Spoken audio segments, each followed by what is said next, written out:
Hey, how's it going? Today we are going to check out this Okidogi deck that was on stream at Louisville, and apparently the guy lost his winning into day 2.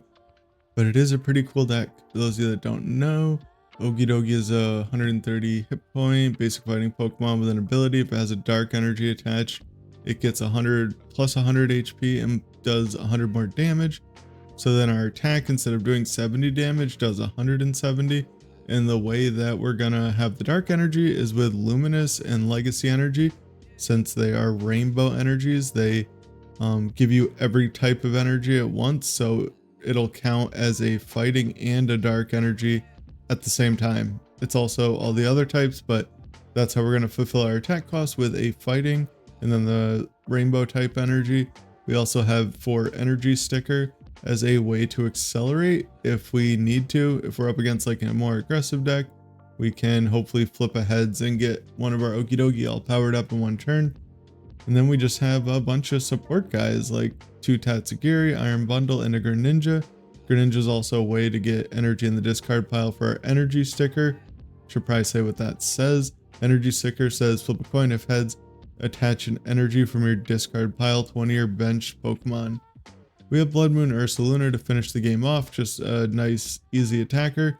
And kind of the main reason that we have like the 2 Tatsugiri and the Iron Bundle are like the Tatsugiri is good to find supporters, but also to help us not start our Bloodmoon Ursaluna. If it was like just the 4 Okidogi, a Greninja, and a Bloodmoon, we would start Bloodmoon a good amount of the time. The deck does feel a little low on draw sometimes. Like I tried for Iono, but Iono's really only good for the first couple turns. This deck has a hard time with hand disruption, so Ioning yourself isn't usually the way to go. Arven's pretty underwhelming.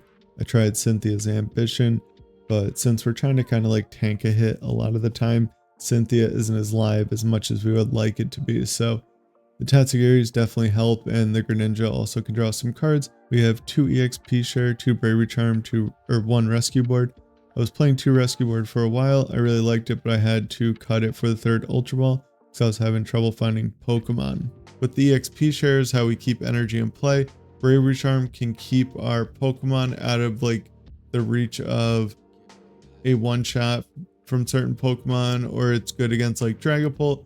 With Bravery Charm and Okidogi, it's not as easy for our opponent to like knock out 2 of our Okidogis at once. Our ace spec is legacy energy. It just is a rainbow energy. It makes it so that when our Pokemon with it is knocked out by damage from an attack, our opponent takes 1 less prize card. So it can kind of slow the game down a little bit, or sometimes it can encourage our opponent to go around our active Okidogi so we can get an extra attack. That is the deck. Let's get into the games. And before the first game, I just want to say thank you for everyone that has been subscribing. Just hit 800 subs, which is really cool. And yeah, if you guys that aren't subscribed feel like subscribing, go ahead and do that. That'd be really cool.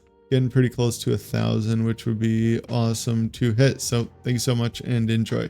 All right, so we are up against Charizard, and I did opt to go first. I basically just played an Energy Loto and didn't hit a basic energy, and then was forced to Greninja away a Luminous. And that's how I got the Vessel in my hand, but I was hoping to find an Okidogi to attach the energy to. But my opponent doesn't get a good start either, so that is pretty good for us since we didn't get an energy attachment down. But we are able to flip heads on this energy sticker, so that's definitely pretty nice. I can take a 2 prize knockout on this Lumineon and get pretty far ahead in the prize trade, because they're gonna have to send up Rotom if they can't retreat it, and I should be able to get 4 prizes up. But that is unfortunately not going to be what ends up happening here, because that would end up being a pretty boring game. And I put in the video, so hopefully it's not too boring. It ends up being a lot closer though. It looks like they were able to get a Buddy PAF in off their instant charge last turn. And really at this point, I'm just, like I said, hoping that they're not going to be able to retreat and that they don't try to trap anything in the active. This deck does play a good amount of switching cards though, so I usually feel pretty good about having like a good chance of getting into a way to retreat or switch. They unfair stamp me. I'm lucky enough to draw into Research and Luminous, which is actually pretty perfect. This deck usually has a really hard time dealing with unfair stamp from the games I've played I noticed, but luckily you get quite a bit of time to draw out of it typically. I do attach the Luminous to the Okidogi. That's like a massive mistake and just me really not thinking about how the prize trade in this game is going to work out. But I really assumed that I thought I had a really good chance to get into either Switch Cart or Rescue Board, but I end up whiffing it. Either way, I should have retreated my Greninja with the Luminous because then I go down to 2 prizes. All I need at that point is to either 2-shot a Charizard or be able to find a boss to knock out like the Pheasantipity with Bloodmoon Ursaluna. So that was a pretty big mistake, and we're here now. We did not get the switch. It's kind of unfortunate too, because like there's Town Store in the deck and Rescue Board, and I think there were still 2 switch cards. So with 4 outs in the deck, I thought there was decent odds. I did play the Artazon down before using Greninja, but I figured thinning out an Okidogi would give me a better shot of hitting the switch. So my opponent gets, you know, what Charizard gets, and it's going to be able to knock out hopefully just my Greninja this turn. I'm a little nervous they'll be able to counter catcher or boss, and they throw down a jamming tower. That is like the perfect counter to this deck. I think the original list was playing 3 stadiums and I only have 2 in here. So maybe the third Ultra Ball should just be a second Artazon.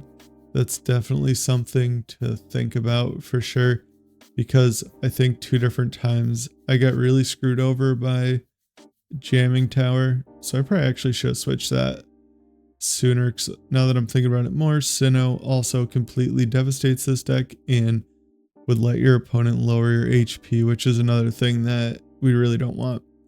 Now I Nest Ball for an Okidogi, and yeah, just basically attack, attach the Rescue Board. I couldn't promote the Tatsugiri because I can't retreat because of the jamming tower, and I am down 1 stadium. I probably maybe shouldn't have played the Artazon last turn. I always kind of forget that Charizard plays the jamming tower now, so I didn't really think about it. Yeah, my opponent is gonna apparently Curse Blast one of my bench Okidogis, and I think they end up Ionoing me this turn. This guy is, I don't know, just doing everything kind of right with the hand disruption. Unfair Stamp into Iono, into Curse Blast into Iono, which is pretty unfortunate. So I'm just trying to play this fun Okidogi deck and I'm just getting bodied by hand disruption. I do end up getting into some pretty good cards though. Unfortunately, I can't use the EXP share or promote my Tatsugiri, but what I can do that I am a little bit, I question if this was the right choice or not, but I do end up bossing up the Pheasantipity. What I was thinking, they're down 3 rare candy, and with 4 cards in their hand, if I boss the Pheasantipity, I was hoping their only option to knock out this active would be to attack with the damage guy. And really though, I should have just knocked out this Charizard because I think they're out of hand disruption. And then I could have sent up like Tatsugiri for a turn, tried to get an Arven or start working on finding a way to find the Bloodmoon, and I should have held the boss in my hand.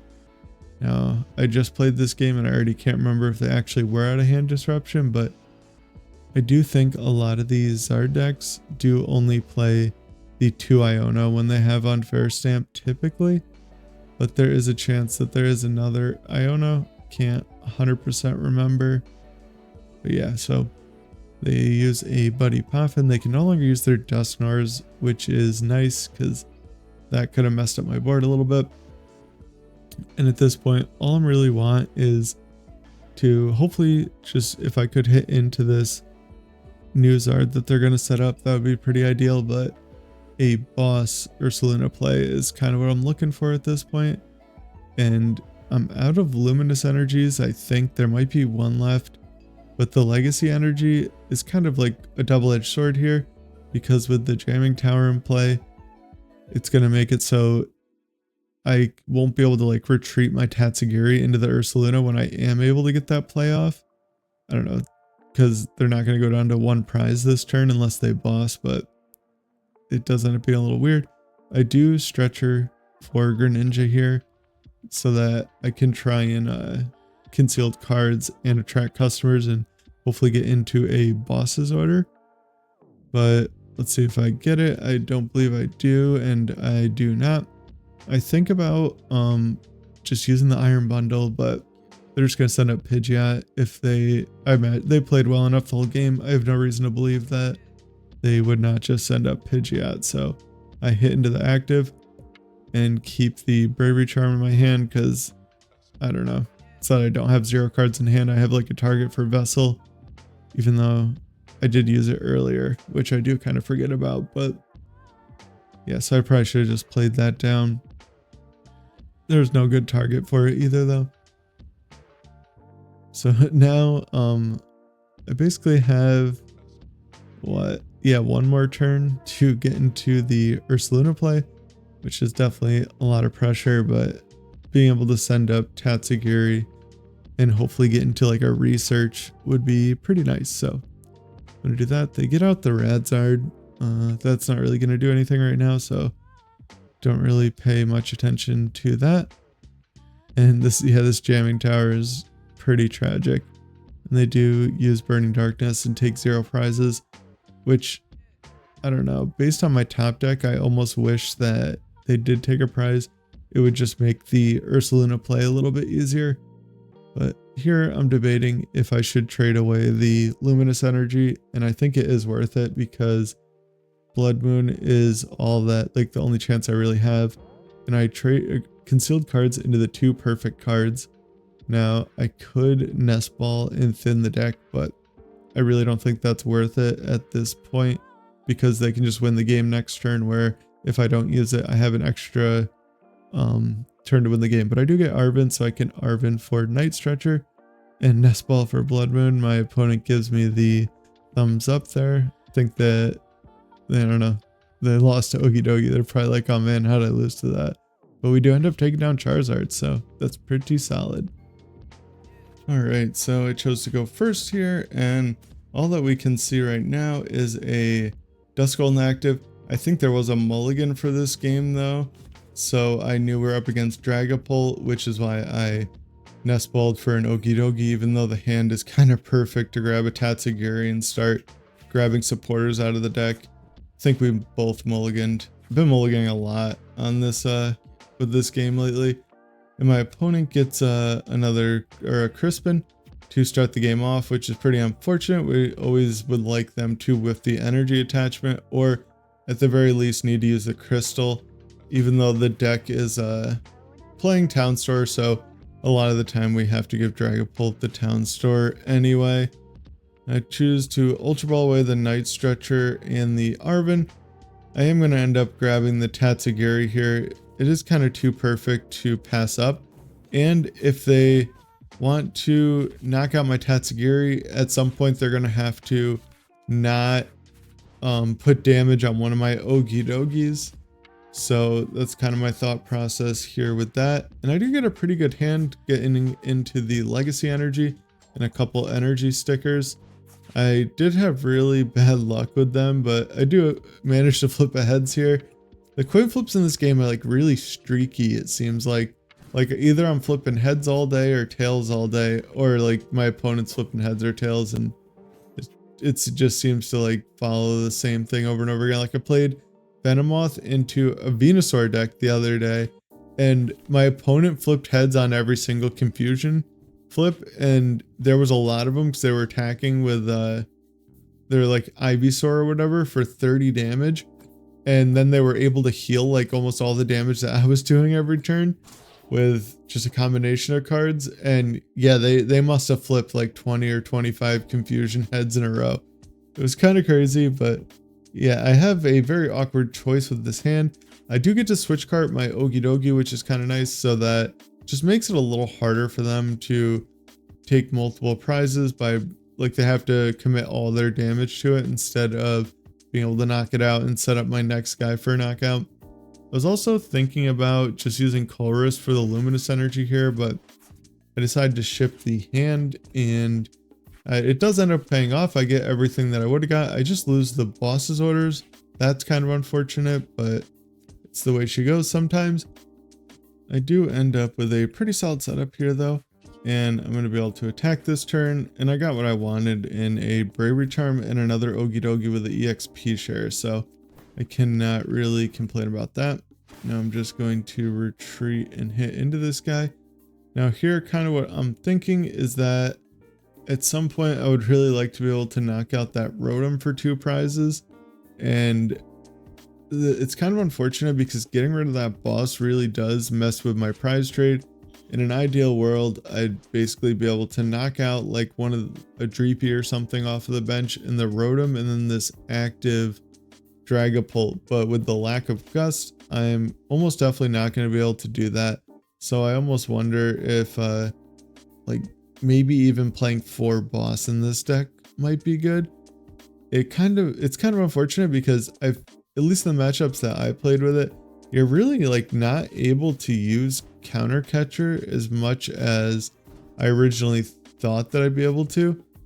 Because at first I was thinking like going 2 Counter Catcher, 1 boss, but I ended up kind of being ahead for quite a bit of a lot of the games. And yeah, it just kept me unable to use Counter Catcher. Like even here, my opponent's still not going behind because they're only taking 1 prize because of the legacy energy. So I just found a lot of situations like that where I figured I'd be behind a lot of the game and I wasn't, because this game would be did I have another boss in there? I missed it. I do have another boss in there. All right. So I was still playing 2 boss at this point and 1 Counter Catcher. I must have switched that pretty quickly. But yeah, so I still have the boss, but I kind of need to go behind at some point.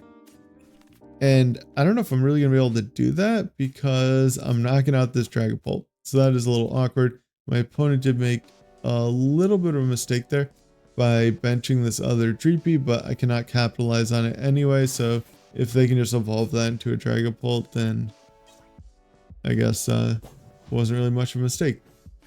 They do have their Pidgeot out, and I don't know if they're ever going to be able to use 2 more Dragapults. That'd be a little surprising, but maybe.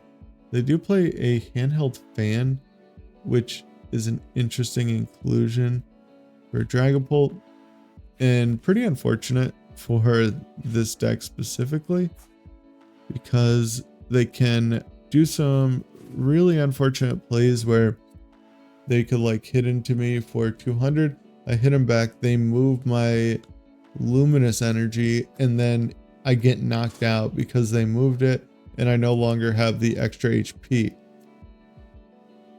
Handheld fan does move special energy. Yeah, see, this is a perfect example of where the Bravery Charm's really good because now I still have 70 hit points. I'm out of range of their ping damage, and they can't like just knock me out with Alakazam or something like that.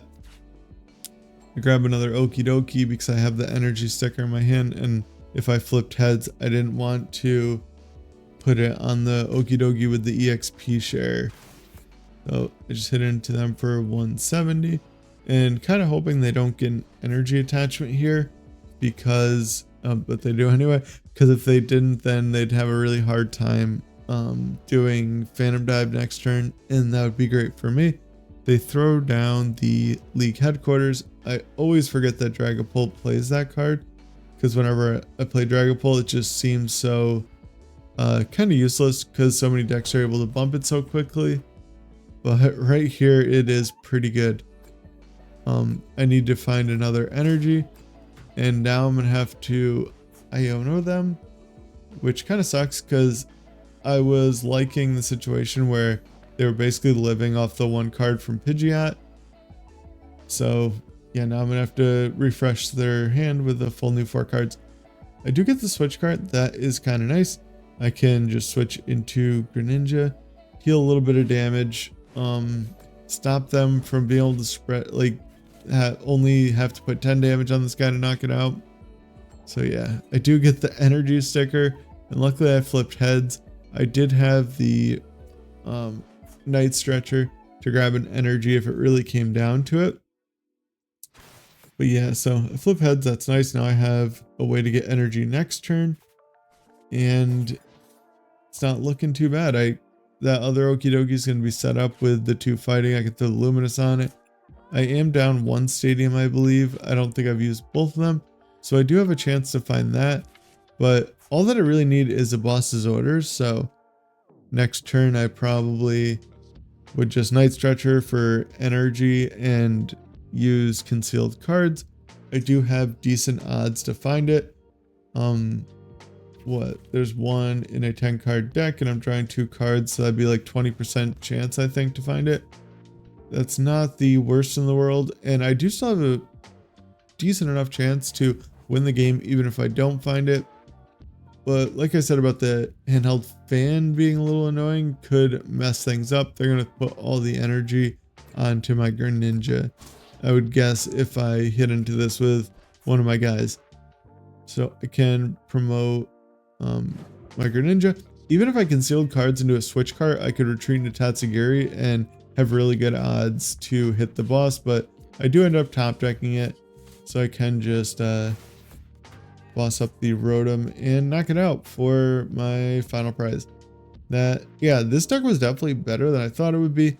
Originally I was kind of thinking that just doing 170 was pretty mediocre, and it is not the best damage, but there is something to be said about being able to sometimes even tank like 2 hits or 1 hit and then the residual damage like from Dragapult with a 1 prize Pokemon, and then the legacy energy in there does make it pretty hard for decks to deal with it. And the deck was pretty consistent in the early game. The only problems I was really having was late game, but that was against Dragapult where it was a little harder for me to have Tatsugiri down, whereas other matchups I imagine that having a Tatsugiri or 2 down would help a lot. So yeah, that is the deck. Definitely try it out. It's fun and pretty cool. It's just a fun deck to chill and play. It's pretty straightforward. Like or dislike, comment, and subscribe. Take care and have a good one.